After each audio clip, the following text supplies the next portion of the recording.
그러면은 이번에는 옵티머스 사건에 대해서 어떻게 진행되고 있는지 좀 알아보도록 하겠는데요. 개괄적으로 한번 설명을 해줄 수 있나요? 예. 네. 결국은 이제 관심이 김봉현 그 가짜 문건 때문에 남부로 간 사이에 중앙에 그 옵티머스도요 새로운 게 많이 높고요. 제가 오늘 이제 그 세 가지 문제 삼는 게 이재명, 그 다음에 진영하고 김경협 국회 투자한 거 있죠. 예, 그렇죠. 요거 하고요. 그 다음에 그 현직 행정관. 이제까지 의혹은 전직만 둘이 나왔죠. 예. 민정실의 이진아 변호사하고요. 예. 그 다음에 그 검찰 수사관 있잖아요. 한모 씨. 예. 이게 전직이잖아요. 예. 근데 지금 현직이 놓은 거, 요 세 가지를 한번 보겠습니다. 그래서 지금 이재명 경기지사하고 최동욱 전 검찰총장이 지난 5월에 만나서 경기도 광주 봉현 물류 단지 그 추진 문제 이것에 대해서 논의를 한 것으로 알려졌는데 본인들은 그동안 팔팔 잡아 뗀 것 아닙니까? 서로 모르는 사이인데 만나가지고 뭐 그런 사업 얘기는 전혀 없었고 그냥 세상 돌아가는 얘기 차 한잔 했다 그거 아니었습니까? 그런데 지금 나오는 여러 가지 소식들을 보면은 최동욱 검찰총장이 다녀간 뒤에 그 사건이 난항을 겪다가 아니 그 사업이 아주 급속도로 진전됐다고 이렇게 지금 나오고 있잖아요. 그렇죠. 그때 그 옵티머스 문건이 나왔죠. 문건에 보면 최동욱 고문이 2020년 5월 8일 이재명 면담. 그리고 이제 이거 패스트트랙 신속 진행 확인. 그리고 인허가 9월 달에 인허가. 예. 그다음에 중요한 게 예상 차익 1680억. 엄청나더라고요. 1680억. 이런 게 문건이 나왔잖아요. 예. 근데 둘이는 만난 거는 맞지만 뭐 일반 이야기하고 차 한잔 마시고 헤어졌다 했죠. 네. 근데 중요한 게요. 요 만난 게 5월 8일이죠, 올해. 예. 5월 8일이에요. 3일 뒤에. 토요일, 일요일 빼면 하루 뒤에. 토요일, 일요일 빼면 3일 뒤에. 경기도에서요. 처음에는 이게 2018년에 그 이재명이 국감할 때 제가 보니까 2018년도에 이게 국감할 때 경기도는 반대 의견을 제시했더라고, 그 사업에. 다 끝났다고 그건 뭐 끝입니다 하고 이렇게 단호하게 얘기하던데요. 근데 3일 뒤에 공공기관에게 문건을 보낸 거예요, 경기도가.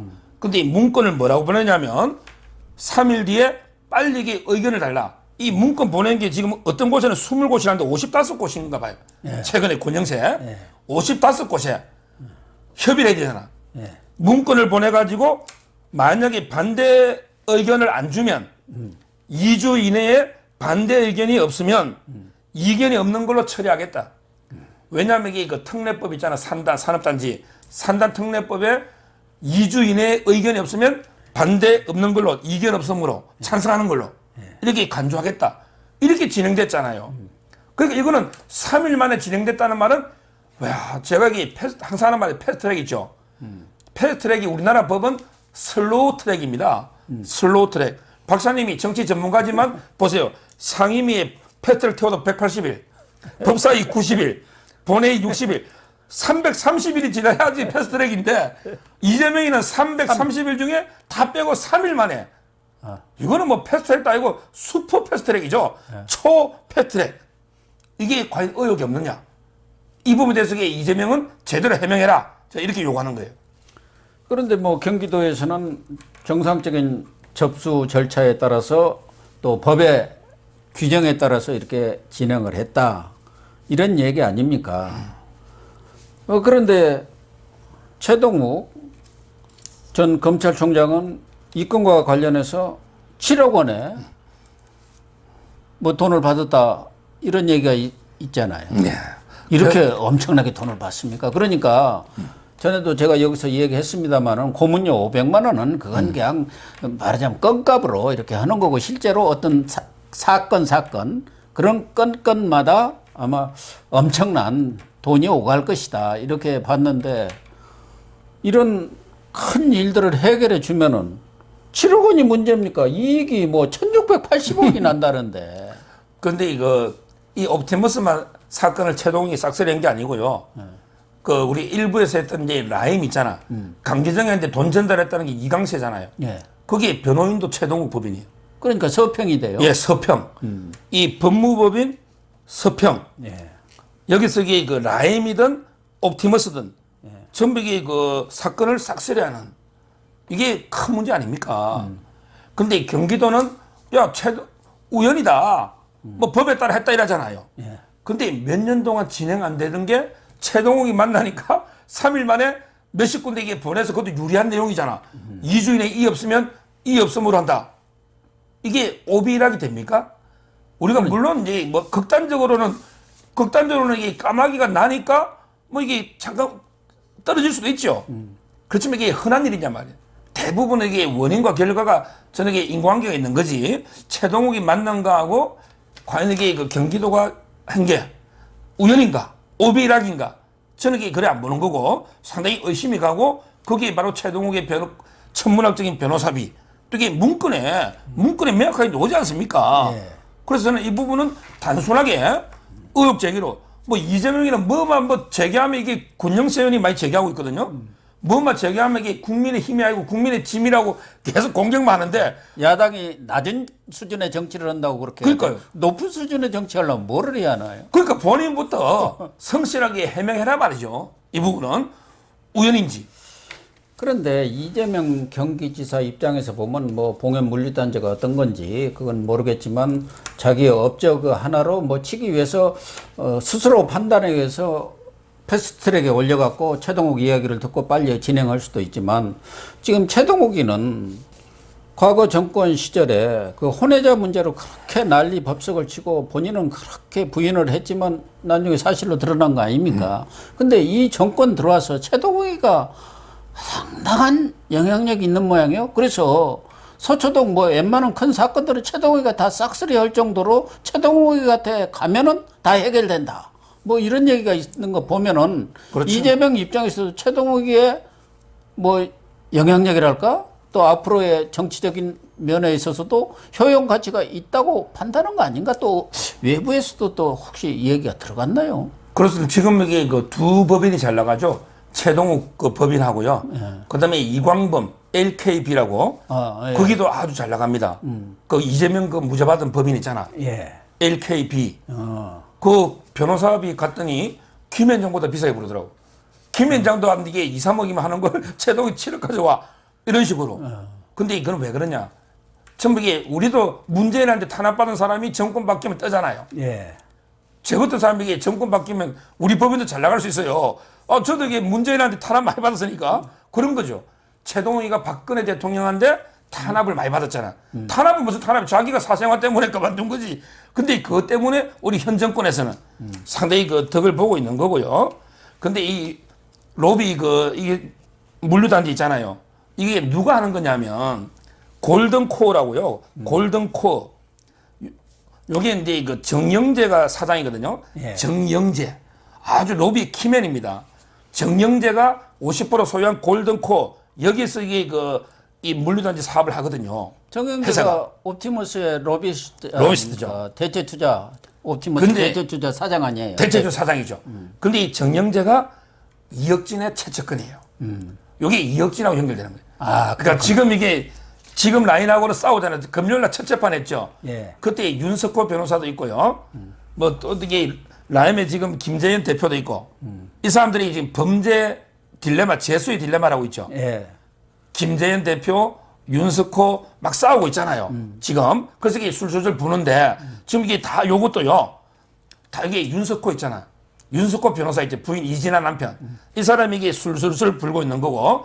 그래서 저는 이 사건 보면 이게 정영재는 이혁진하고 또 이게 연결되기 때문에 다시 한번 이번에 이혁진이를 추미애가 또 국회에서 막 뭐 범죄에 인도한다고 막 하고 있다 그랬죠. 예. 근데 이수혁 대사는 물어봤더니 저기 금시초문이래. 아니 어떻게 대사도 모르는 범죄 인도가 어딨냐 말이에요. 따라서 저는 지금이라도 이게 이혁재 빨리 잡아오면 요 물류단지 있잖아요. 이재명. 요거하고 이게 연결해서 수사를 해야 된다. 요래 보는 거죠. 옳은 말씀이네요. 이재명 지사가 패스트트랙에 뭐 본인은 그런 말 자체가 없다고 지어낸 말이라고 하지만 어쨌든 최고문이 다녀간 뒤에 3일 만에 이렇게 급속도로 사업을 진행시킨 걸 보면은 뭔가 외부에 막강한 힘이 작용한 것 아니냐 그런 얘기가 드는데 또 하나 지금 친형 행안부 장관하고 또 김경엽 민주당 의원 이분들이 옵티머스에 진영이는 5억, 김경엽 의원은 1억 투자를 했어요. 그래서 본인 뭐 해명은 그 투자기관 회사에서 좋은 뭐 이런 펀드가 나왔으니까 투자해라고 해서 했다 하지만 지금 문제의 핵심은 민주당과 정부 관계자들이 프로젝트에 참여를 하고 그 수익자로 참여를 했다는 거 아닙니까? 그렇습니다. 만약에 이런 진영이라든가 김경엽 씨가 그런 프로젝트 수익자라 한다면 이건 보통 문제가 아니지 않습니까? 그렇죠. 결국 근데 진영이는요, 처음에 그 부인이 1억 했다가 1억을 돌려받고 환매. 그 다음에 물린 게 5억이에요. 물린 게 본인 1억, 자식 처 2억씩. 5억이 지금 8월 달에 환매 기한이기 때문에 물려 있는 거죠. 근데 이게 왜 부적절하냐? 세 가지로 보면요. 자, 첫째는 이제 이해 충돌 문제죠. 왜냐하면 옵티머스가 공공기관의 매출에 채권 투자한다. 그럼 이게 행안부 장관 산하의 공공기관에도 투자할 수 있죠. 근데 행안부 장관이 공공기관을 지휘 감독하면서 자기는 이게 또 옵티머스에 투자를 하면 두 개가 이해가 상충될 수 있잖아. 또 내부 비공개 정보 같은 걸 알려줄 수 있잖아. 이런 게 문제가 첫째 있고요.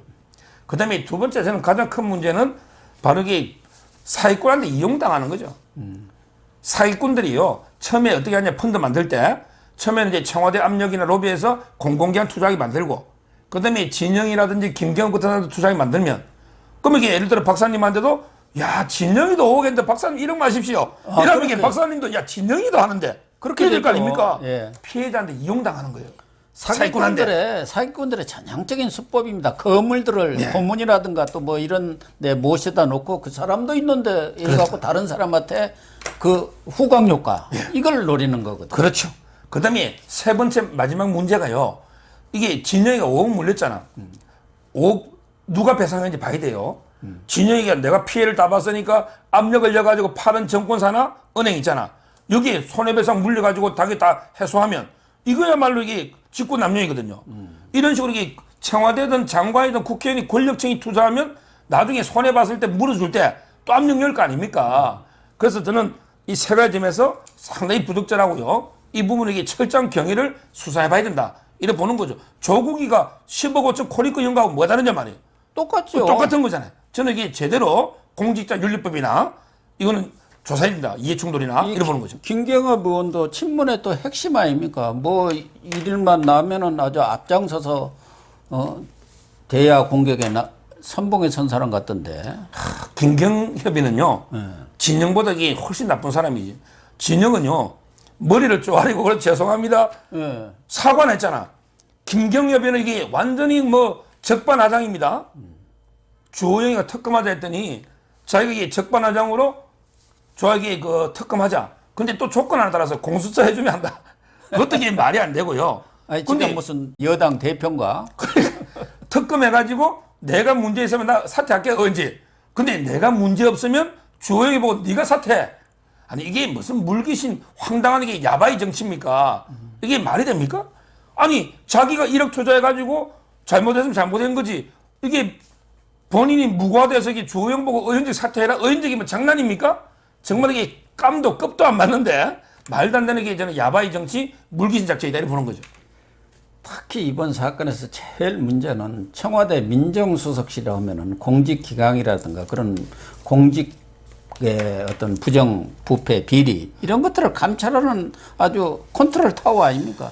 여가 지금 비리의 온상, 소굴이 돼버린 거예요. 그런데 지금 전직들은 그렇다 하더라도 현직에서도 지금 행정관이 한 사람 걸렸죠. 그렇죠.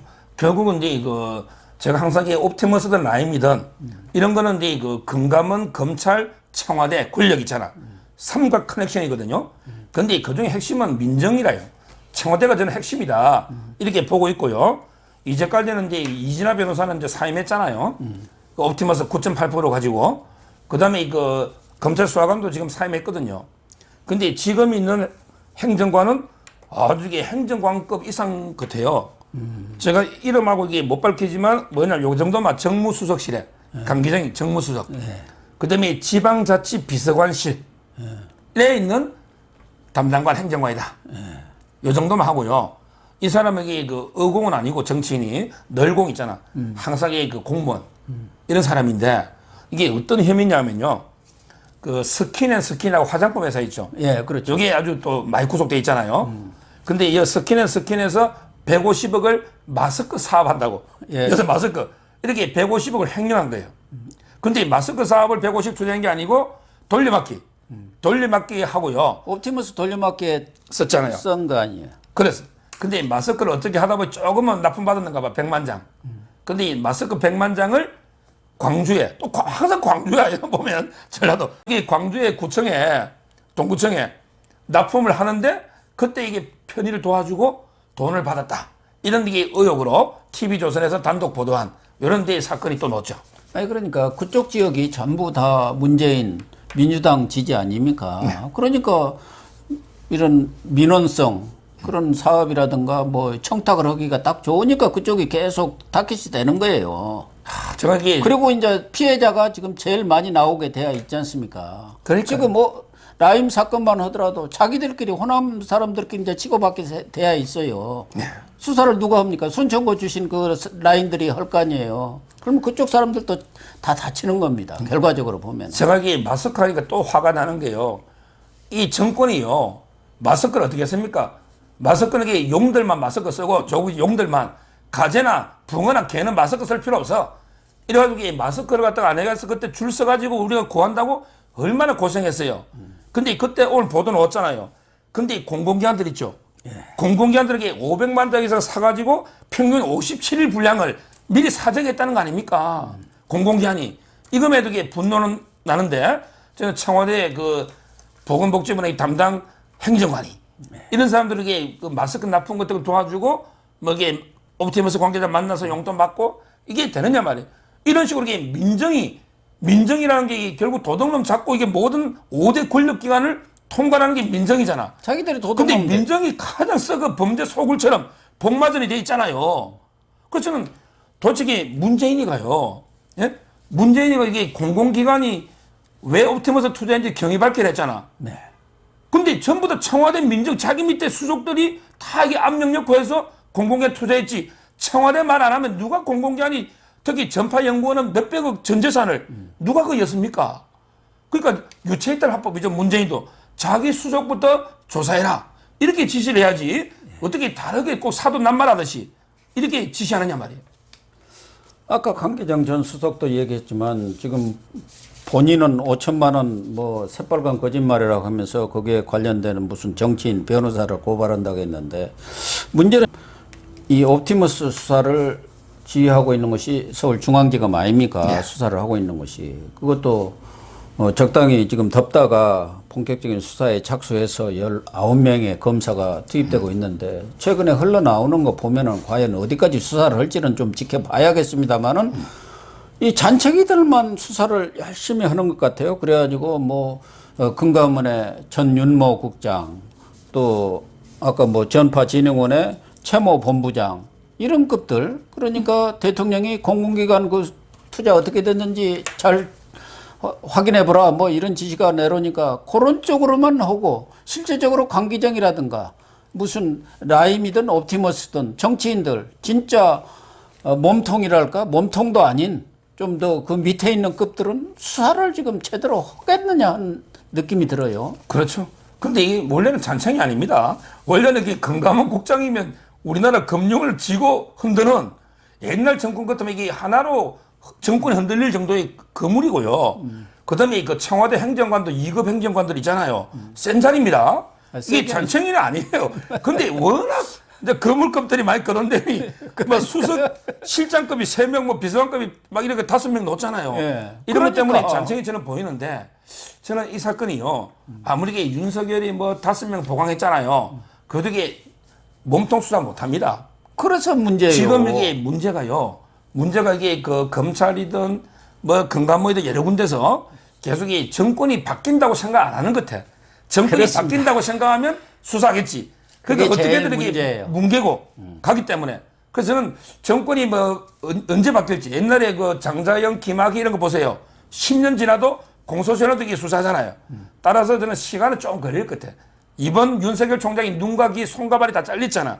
그래서 이제 그 일단 잔챙이들 좀 잡아난 다음에 정권이 바뀌어야만 또는 이게 특검으로 가야만 제대로 이 몸통을 잡을 수 있지 않을까. 저는 이렇게 생각이 됩니다. 혹시 옵티머스와 관련해서 추가적으로 뭐 할 얘기 있습니까? 워낙 검찰 쪽에는 우리 서 변호사님이 아주 빠꼼이시니까. 지금요, 제가 항상 이 기자들이나 뭐 검찰에 저도 취재를 하잖아요. 방송 때문에. 지금 이게 옵티머스는 일진들이 와 있어요. 원래 검찰 출입하는 일진 기자들이 있죠. 중앙에. 그런데 이 라임은 경찰 출입하는 좀 이진 기자들이 지금 남부지검에 가 있거든요. 예, 그렇죠. 그러다 보니까 이게 라임 건은 잘 안 나오고 이번에 김봉현 문건 이게 놓지만 옵티머스 쪽이 많이 와 있는데 지금 이게 또 관심은 김봉현 문건 쪽으로 많이 가 있잖아. 예. 그래서 자꾸 이게 수사가 은폐되는데 아까도 제가 한번 말했지만 개는 짖어도 기차는 달리된다. 이 말이 이게 추미애 검찰이든 뭐 이게 또 청와대 뭐든 막 어떻게든 이게 수사를 방해하고 막으려고 온갖 수단을 다 하잖아요. 윤석열 죽이기부터. 그렇지만 이게 그 수사 본류가 멈추면 안 된다. 저는 옵티머스든 라임이든 제대로 피해자를 보고 몸통과 수사는 달리된다. 이 말씀을 이게 마지막으로 꼭 한번 드립니다. 네, 시청자 여러분. 정권 차원에서 지금 라임 옵티머스 수사가 권력 핵심으로 칼날이 오지 않도록 적극 방어에 나선 모양새고 지금 추미애와 윤석열 간에는 마지막 혈투를 벌이고 있습니다. 결국은 아까 서 변호사님 이야기대로 이 정권이 추미애가 나가기 전에 윤석열도 몰아내고 마무리를 짓고 나가겠다는 쪽으로 방향을 잡은 것 아닌가 하는 생각이 드는데요. 결과적으로 보면은 국민의힘에서 제대로 된 서울시장 후보, 제대로 된 대선 주자가 나오지 않기 때문에 군, 관, 검, 사법부 모두가 결국 민주당이 재집권하는 것 아니냐는 생각을 갖고 있기 때문에 전부 친문재인 쪽으로 돌아서 있는 것입니다. 국민의힘이 장외투쟁도 좋고 뭐 다른 적극적인 투쟁 방법을 강구하는 것도 바람직하지만 가장 우선하는 것은 제대로 된 대권 주자 서울시장, 부산시장 후보를 빨리 만들어내서 국민의힘이 집권 가능성이 있다는 것을 보여줄 때 이 모든 추악한 사건의 진실이 가려지리라고 저는 생각을 합니다. 시청해 주셔서 감사합니다. 감사합니다.